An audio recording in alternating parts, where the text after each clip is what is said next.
தலைவர், துணைத் தலைவர் மற்றும் உறுப்பினர்கள், அன்பிற்கினிய பெற்றோர்கள், ஆசிரியர்கள், அத்தனை பேருக்கும் எங்களுடைய இனிமையான காலை வணக்கம்.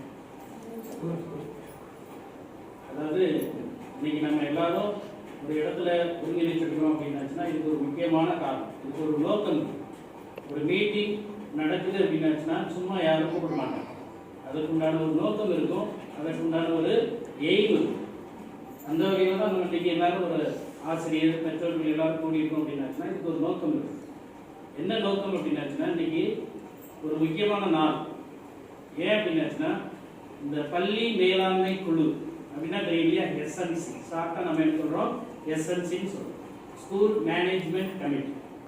இந்த எஸ்என்சியில் ஒரு 20 பேர் அதில் உறுப்பினர்களாக இருப்பாங்க, மெம்பர்ஸ். இது எந்த வருஷம் ஆரம்பிச்சது அப்படின்னாச்சுன்னா 2000 முன்னாடியே இருக்குது. இதை மறுகட்டமைப்பு செஞ்சது அப்படின்னா 2022ஆம் ஆண்டு இதை ஆரம்பிச்சாங்க. மாண்புமிகு முதலமைச்சர் மு.க. ஸ்டாலின் பதவியேற்ற முன்னாடி இது மறுகட்டமைப்பு செஞ்சாங்க 2022ஆம் ஆண்டு. இது ஒரு சட்டம், கல்வி கட்டாய உரிமை சட்டம் 2009 அப்படின்னு இருக்குது, கல்வி கட்டாய உரிமை சட்டம். அந்த சட்டத்துல ஒவ்வொரு பள்ளியிலையும் பள்ளி மேலாண்மை குழு செயல்படணும். அந்த பள்ளி மேலாண்மை குழுல இருக்கக்கூடிய உறுப்பினர்கள் அந்த பள்ளிக்கு தேவையான வளர்ச்சிக்கு பங்காற்றணும் அப்படிங்கிறதுக்காக தான் இந்த பள்ளி மேலாண்மை குழு எஸ்என்சி கமிட்டி ஆரம்பிக்கப்பட்டது. இதனுடைய 2022ஆம் ஆண்டோட இது ஆரம்பிச்சு இன்றைக்கு 2024 இதோட அந்த பதவி காலம் முடியும். இந்த எஸ்என்சியோட பதவி காலம் 2 ஆண்டுகள் தான். மறுபடியும் அதை என்ன செய்வாங்க, புது உறுப்பினர்கள் இல்லை பழைய உறுப்பினர்கள் மறுபடியும் கட்டமைப்பு செய்வாங்க.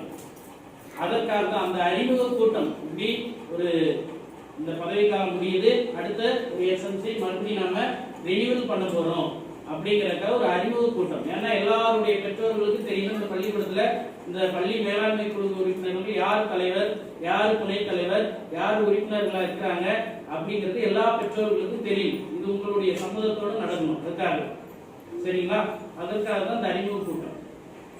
சரி, இந்த பள்ளி மேலாண்மை குழு உறுப்பினர்கள் எத்தனை பேர் இருக்கலாம் அப்படிங்கிறது ஒரு முதல்ல சென்ற ஆண்டு வரைக்கும் 20 உறுப்பினர்கள் இருந்தாங்க.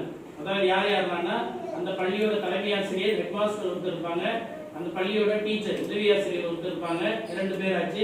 அடுத்தது துணைத் தலைவர், பேரண்ட்ஸ், எல்லாமே பேரண்ட்ஸ் தான் இருக்கும். பேரண்ட்ஸ் வந்து தலைவராக இருப்பாங்க. அடுத்தது இன்னொரு பேரண்ட்ஸ் வந்து துணைத் தலைவர். 4 போஸ்ட் ஆச்சா. அடுத்தது மீதியுள்ள ஒரு 13 பேர் வந்து 12 பேர் வந்து பெற்றோர்கள் இருப்பாங்க. அடுத்தது மக்களால் தேர்ந்தெடுக்கப்பட்ட, நீங்க தேர்ந்தெடுத்திருக்கீங்க இல்லையா, பஞ்சாயத்து தலைவர், வார்டு மெம்பர்ஸ் இருக்காங்க இல்லையா, உள்ளாட்சி பிரதிநிதிகள், அவங்க ஒரு 2 பேர் அதுல இருப்பாங்க. அடுத்தது ஐடி கல்வியாளர்கள் இருக்கிறாங்களே, அவங்க ஒருத்தர் இருப்பாங்க.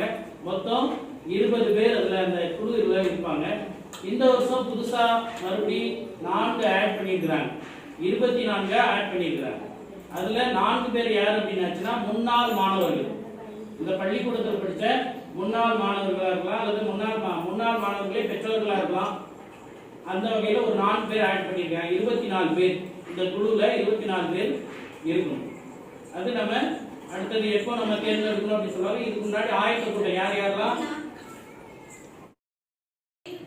தலைவர் அப்படி சொன்னாங்க இல்ல சார் சொன்னாங்க இல்ல இவங்க தலைவர் ஒரு சில வார்த்தைகள்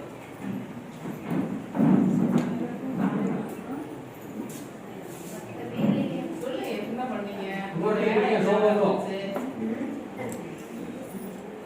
வருஷமா நாங்க எஸ்என்சி எல்லாமே சேர்ந்து ஒரு சப்போர்ட்டா ஸ்கூலுக்கு என்ன வேணும் எல்லாமே சேர்த்தோம். இந்த வர வருஷமா நாங்கள் எஸ்என்சி எல்லாமே சேர்ந்து ஒரு சப்போர்ட்டா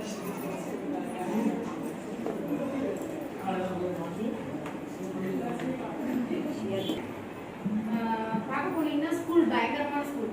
நல்ல ஒரு பயங்கரம்னா அந்த பயங்கரம் கிடையாது, ஒரு நல்ல ஒரு ஸ்கூலு. நன்றி சொல்லணும் சாருக்கும் மேம்க்கும், ரொம்ப ஒரு நன்றி. நல்ல ஒரு வழிகாட்டுதலில் கொண்டுட்டு போயிட்டு இருக்காங்க குழந்தைங்கள. நல்லா இருக்கு. இதே மாதிரி இல்லை, இன்னும் நடுநிலை பள்ளியாக கொண்டு வரணும், அதுக்கப்புறம் உயர்நிலை பள்ளிக்கூடையாக கொண்டு வரணும்னு என்னோட கனவு. பார்க்கலாங்க என்னென்ன பண்ணலாம்னு யோசிப்போம். சீக்கிரமா எல்லாத்தையும் வழி நடத்தி கொண்டுட்டு போகலாம்.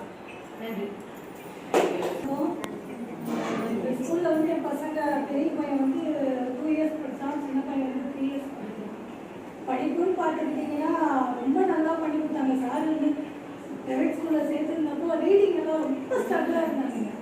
இங்கே வந்து தான் தமிழ் வந்து தமிழாக இருக்கட்டும் இங்கிலீஷாக இருக்கட்டும் ரீட் பண்ண கற்றுக்கிட்டாங்க. சாப்பாடு எல்லா சாப்பாடுமே சாப்பிட பழகினது இங்கே வந்து தான். இது எனக்கு பிடிக்காது, இது எனக்கு தெரியாது, எனக்கு வேண்டாம், கருவேப்பிலையிலேருந்து தக்காளியிலேருந்து ரேட்டை வந்து எப்படி க்ளீனாக சாப்பிடணும்னு கற்றுக்கிட்டது இந்த ஸ்கூலில். பசங்க வந்து அண்ணாக்கு தண்ணி குடிக்க கற்றுக்கிட்டு பப்ளிக் பிளேஸில் எப்படி தண்ணி குடிக்க கற்றுக்கணும்னு முதற்கொண்டு இங்கே தான் கற்றுக்கிட்டேன்.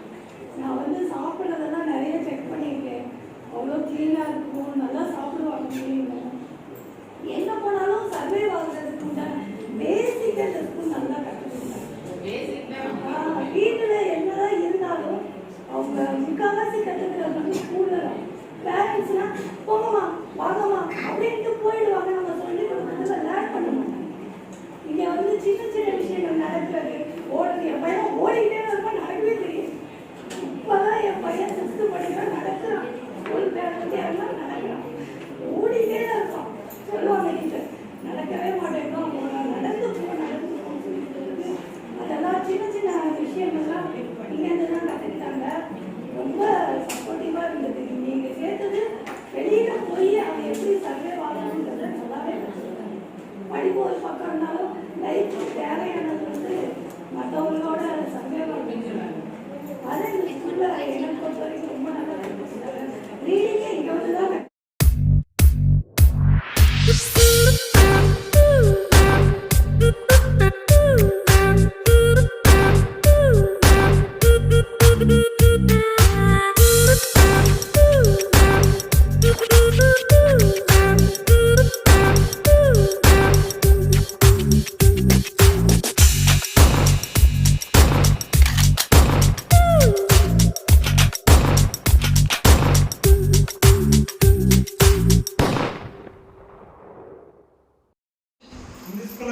டிசிப்ளின் எல்லாம் மெயின்டைன் முடியும்.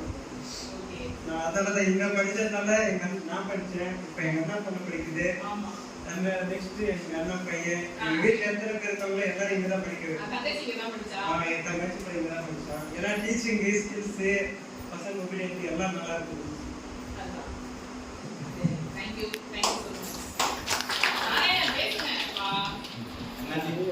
எல்லாரும் நாங்கள் படித்தவங்க இப்போ நாங்கள் வந்து கவர்மெண்ட் ஸ்கூலில் படித்தது எல்லாம் எல்லாம் ப்ரைவேட்டில் தான் ஜாயின் பண்ணோம். என் கூட படித்த பசங்களே ப்ரைவேட் ஸ்கூலில் ஜாயின் பண்ணோம். இந்த ஸ்கூலில் வந்து நல்லா சொல்லிக் கொடுக்குறாங்க. சேர்த்து எல்லா பசங்க ஒரு ப்ரைவேட் ஸ்கூல் மாதிரி ஃபெசிலிட்டி வந்து இங்கேயும் இருக்குது. நல்லா சாப்பாடு இருக்குது. நானும் இங்கே தான் படித்தேன். நல்லா சாப்பாடு போடுறாங்க, எல்லாமே பார்க்கணும், நல்லா பார்த்துப்பாங்க. ஏன் எங்கள் அக்கா பொண்ணு இங்கே பையன் இங்கே தான் படித்தான். அவங்க வீட்டில் பிரச்சனை அவங்க எடுத்துக்காங்க.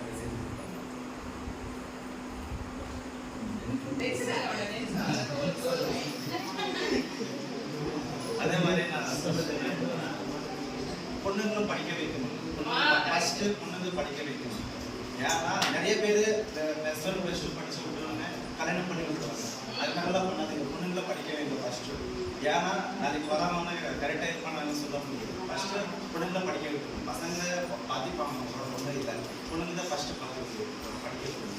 ஏன்னா போகிற இடத்துல எல்லாம் பொண்ணுங்கெல்லாம் அது மாதிரி வீட்டு வேலையை பார்க்குற மாதிரி எல்லாமே பொண்ணுன்னா கல்யாணம் பண்ணி போயிட்டு அது மாதிரி தான் பார்ப்பாங்க. அது மாதிரி இல்லை, பொண்ணு ஆணுக்கு பெண் இல்லை, ரெண்டு பேரும் சமம் தான். எல்லாம் அது மாதிரி தான் எல்லாம் படிக்க வைக்கணும். சொல்லுங்க, அதுதான் படிப்பு தான் முக்கியம். படிச்சா எது வேணாலும் கிடைக்காது. படிப்பு தான் மெயினே.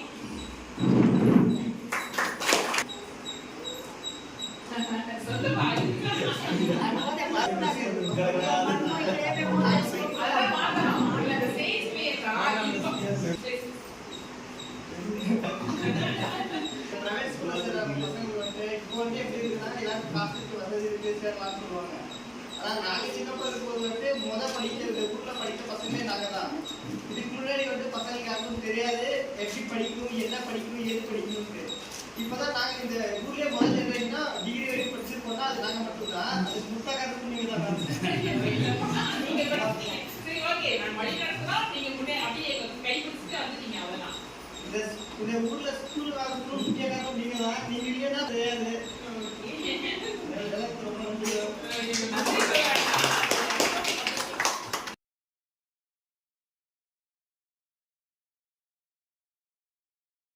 குழு உறுப்பினராக தெரிவு செய்யப்பட்டுள்ள நான் பள்ளியின் சட்ட திட்டங்களுக்கு கட்டுப்பட்டு பள்ளியின் வளர்ச்சிக்கும் மாணவர்களின் கற்றல் மேம்பாட்டிற்கும் உறுதுணையாக இருப்பேன் என்றும் அரசின் அனைத்து நலத்திட்டங்களும் மாணவர்களுக்கு சென்றடைவதையும் பள்ளியின் வளர்ச்சிக்கு சமூகம் மற்றும் பிற துறைகளின் பங்களிப்பையும் உறுதி செய்வேன் என்றும் எனது பள்ளி மாணவர்களுக்கு தரமான சமமான கல்வியை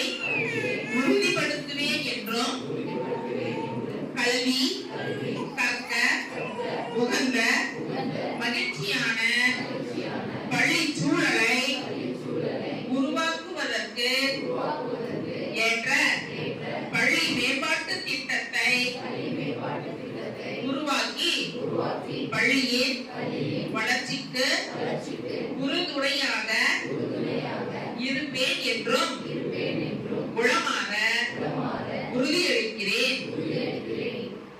நன்றி.